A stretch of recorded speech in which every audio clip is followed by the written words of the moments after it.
Mina miaƒe nanye miaƒe o nanye o. Nenema ƒetɔ Yesu gblɔ na mi. Miaƒe nanye miaƒe o nanye o. Nenema mawunya gblɔ. Dɔvi lɔlɔtɔwo megado gbe na mi keŋ egbe. Eye Bible gbogbo na nye klo fifi bena mina be miaƒe la nanye eye miaƒe o hã nanye o. Eye kplɔ mi yi ɖe etanya sia gbɔ bena nya akpa kedie ne le tutututu. Akpa kadie ne le o nɔvinye komo. Akpa kadie ne le komo maha. Miaƒe nanye miaƒe o nanye o. Nenema Mawu ƒe nya gblɔ na mi. Miaƒe nanye miaƒe o nanye o. Nenema ƒetɔ Yesu gblɔ. Nɔvinye, nya akpa kedie ne le tututu. Nya teƒe si ke ye ne le. Alo akpa si ke dzi ne le. Abe amegbetɔ ene. Elabena menya akpa si ke dzi ne le o la, ke miagblɔ ko be menya ame o. Hallelujah. Ehia be nanya akpa si ke dzi ne le. Ehia be nanya akpa si ke dzi ne le. Ehia be nanya be ye le viviti me zɔme lo alo kekeli me zɔme le ya. Edo la nya. Ehia be nanya ha be na ye ga kpɔtɔ le nuvo me lo alo ye me ga kpɔtɔ le nuvo me ma ha. Ega kpɔtɔ le nuvo mea alo etrɔ si ame si ke mega le enuvo me oa. Elabe ame si ke kpɔtɔ le enuvo me la ye ga wɔ nuvo. Ke ame si ke kpɔ ɖeɖe alo le nyuie enunye wɔ me la ye wɔ nu nyuie. Ame si ke le evɔ me la ye wɔ avɔ. Ke ame si ke le nyuie me hã la ewɔ nyuie. Eya ta ye mi nya be kekeli kpe viviti le. Ke kekeli me ne le ya ke no agba be kekeli me to ene. Mega gbɔ be ye nye kekeli me to vɔ. Ne naga no agbenom abe viviti me to ene o. Alo mega tsaka o. Eya ye nu kele vivile na mi. Eye ye mawu nya si ke aƒetɔ tsɔtsɔ na mi le egbe ƒe keke hã me. Hallelujah. Nɔvinye, fi kae ne le o. Akpa kadzi ne le komo. Aƒetɔ ƒe nya le esia biam wo ɖeka ƒoƒo ya me. Eye wole be vie be naɖo ŋuti na ɖokuiwo. Hallelujah. Ta miaxlẽ Mawu ƒe nya le agbalẽ si ke woyɔ be Marco ƒe agbalẽ ta masi ɖeke kpukui blaene. Marc chapitre 9:40. Eƒe gbedomi le. Eye miaxlẽ Mateo ƒe agbalẽ eta 12 kpukui blatɔ. Eye miagaxlẽ Luka ƒe agbalẽ eta 11 kpukui blavuvɔ etɔ. Eye miagaxlẽ Mateo ƒe agbalẽ eta 12 kpukui blatɔ vɔ ɖeke. Nɔvi lɔlɔtɔwo, akpa kadie mi le komo. Menye nye le nya ya biamu o lo. Ke boŋ wɔlawo ye le biawo nu. Mawu ke wɔ nye kple wo le ye le nya ya biamu. Be akpa kadie ne le komo ma ha. Akpa kadie ne le o. Eye ta le xexle sia me mi xe be Alléluia. Ame si metsi tretre de miamu ola ele miafe akpaji Marco Pagba Tamasir Kaku Blane Here Bobobe Amesi Mechi titre de miamu ola ele miafe akpaji no viye akpakaji ne lo Hihe wa akpaji ya Yegobe ele hihe mgbaji hihe mtoima Bible gona bibe amesike nye Kristo tola eya le hihe mvoa menye hihe mtoyo onyewu enye Kristo toyi enye mbawo toyi eya taye bia sieva no ha be Afrika koine le komo eya ta Yesu Kristo fenya le gbogona nye krobo na sego mbe amesi mechi titrede miamu ola ele miafe akpaji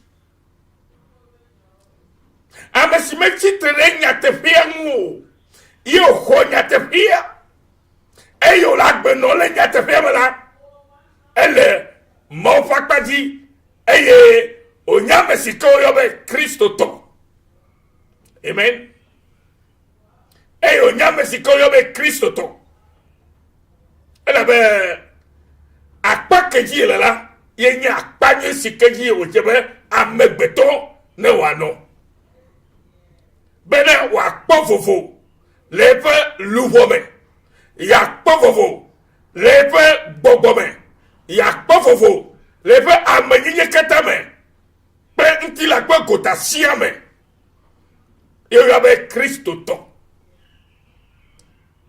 hallelujah noviye Eyeta mine matofa baleta wefe kukubla eto ame globena alléluia mine le fima bela novi mise be amesi mele jinya ola echi titrere enwunye mise be amesi mele plimu alo mele jinya ola echi titrere munye eye amesi mo fua fu enuo plimu ola eye kana hlena Matthew Pagba we ve kuku blato Yesu Kristo be ejebe na se egbe ina nye kote bena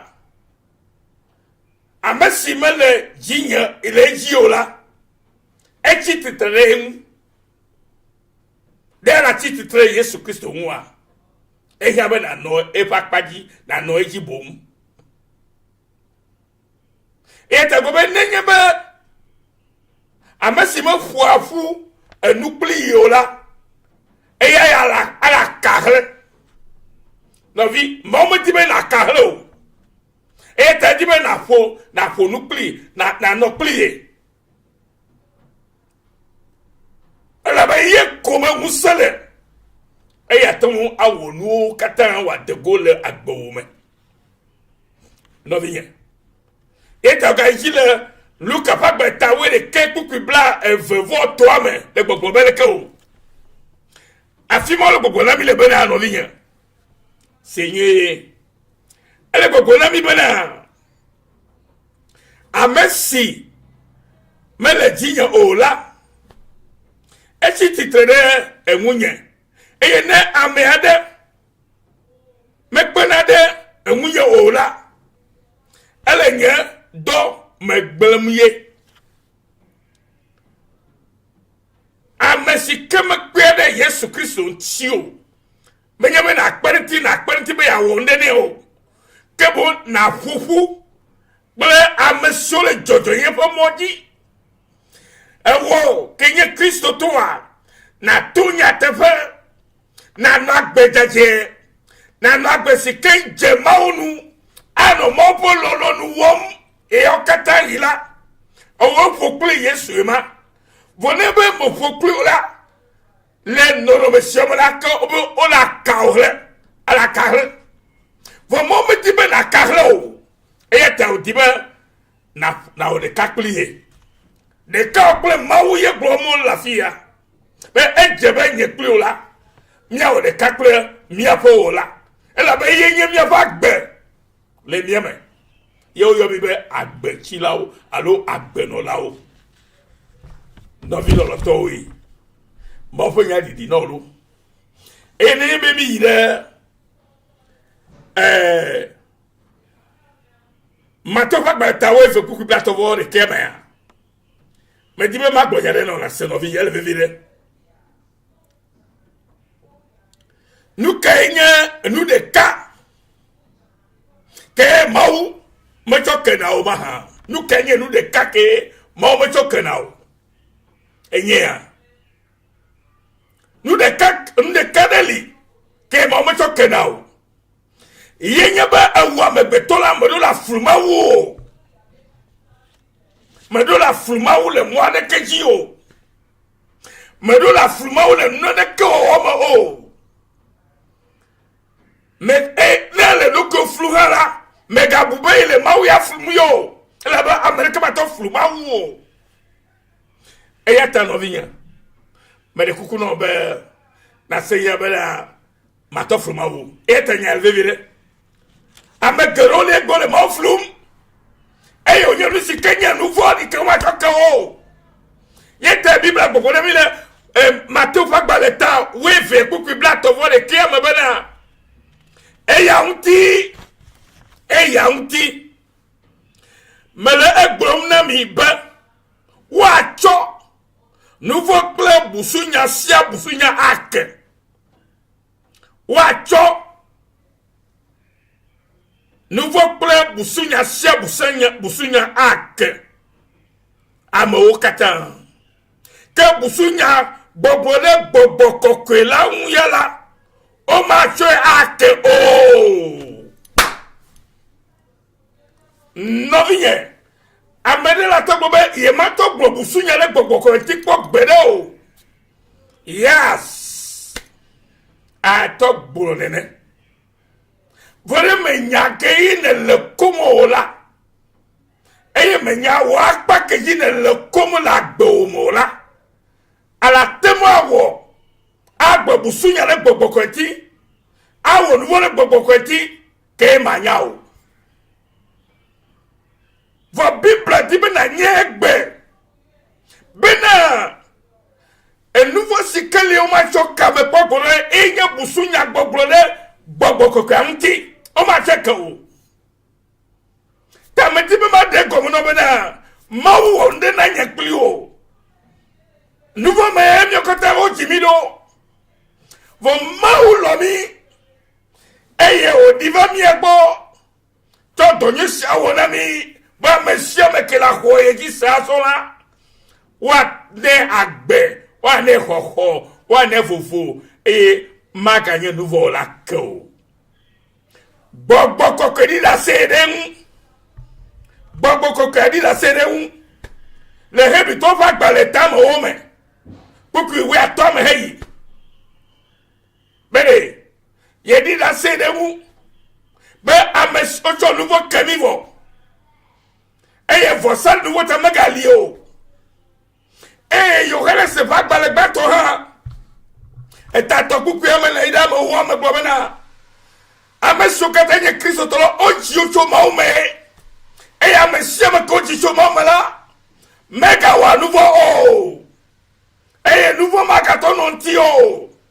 E la ba ye fe maufa gbeleme. No minye maufa gbeleme o. Na nye Kristo tola. Na nye ba maufa gbeleme.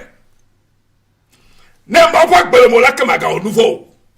E la ba nouveau ta e Kristo va kudo. Mia po fote dote Kristo va chodo ko savoro. Eyo ko fumadi fumadi. Denye plota. Que tout le nouveau me. Alléluia. Eye Kristo va vunu le mianu. Eyo le chinami. Eye nye khose ke la nation. Beko le china vole de gato de bafinya finyama. Ko preve ke kele vole de gato de za viviti me ano viviti bagbenoma. Après toi pe nya gbodami. Le nya le sefa gbale me bena. Ne me khojo. Eye même foi me khojo la ya jola le penume. Igobe na nya pa ke jinele. Après toi me dit ben amène non. Glo tiède non. Lukewarm non. Non. Oh ben soit me pas toi timo. Et nyame fafa. Kenye chi fafa. Venez ben toi timo toi c'est que toi oh ame ojo. Maganya me gbogbo lo dodomo. Alléluia. Face bobe tiède. Soit vous devez être froid ou chaud ou à chaud. Mais tiède, le Seigneur dit non. Si tu es tiède, il va te vomir de sa bouche. Comme à la rejeter, à la beau. Là ben, elle dit na n'y a pas que y ne comme ne trois là, qu'elle avait et trois dimens et toi c'est Christ toi. Ne me pas trois là, je vais la trois dimens. Matin bobe yenye Christ toi. Ye alagano no agbe fiti nyama. Et nous voyons pas beta metafuta agbe. Wo menye o ya gbo gba la gbo cho o na gbo agbo o ni cho la gbo o le kale no na fiti menye Kristo to ba gbe ma o ye ta be ne ebe afala na fa vo na be akhojo na khodu ha na di be akpore la da si do ko na feto Kristo na wo de pola ke nya be am khojo na be afala da no fa fate pe akpo ma o ko ti tranquille. Voler na bleu comme il y a Christ dans le menio. Il y a le dodo, elle est tiède. Elle est blanc. Ah, ma bé melon. N'y a pas de melon, n'y a pas. Et ta, si, à pas que tu ne le coup. Minya, ma fait n'y a si que, à me querer pour me bé. Feda est vide de coups. Ame golo gbogbo be o le nyatefe agbrom na mewa nyatefe nye nu kao. La vérité ce n'est pas ce que les gens disent à l'église, mais en réalité la vérité c'est une personne et cette personne là c'est Jésus-Christ. Yesu Christ il y a nyatefela agbela pe mola et gbobe mi anya nyatefe e nyatefela o mi meto za bro de vio amene me nya bro de vio ka toasi e kluvio na nya kluvi anya vole nya be ye nya bro de vi ha ile nya abro de vi ma gbobe ye nya bro de vivo aga yo kluvi nye mode do vi lo toyi to ko vi ko le gbe asem be to me de kukuna mi ma opo nya toto gbo mi le la fia e mi le gbo mi adegbe me mi le gbo me mi adegbe egbe ke ma oto dem na mi e o sana ya me le gbo me si wa ke ebuye ma ocho gbena mi fofofo va bro wa amro ozo be ki katana na dui wo mi awo yala mi me dibe mi am katana sio eta mi le kolom wo mi nya agboa le mo pe yo ke yoma e fe gbe ye nye fe to menya eta me donero me ye be ma se gbe bubu e ma di o ma se bubu ta ma to du. Alléluia. French, English, matodo ocha. E fogbe matodo ocha. E gengbe matodo ocha. E blugbe matodo ocha be vire e mesi. Hallelujah. Ble Africa gbe bubu, ble ivo de gbe bubu ha. Do vi lo to. Vo egbe yala, nya de gbe do mele. Ela be yele vire be de to na podede. E be a ole podede. Togo vi no podede, Ghana vi no podede, Benetton no podede. E ya le vivere.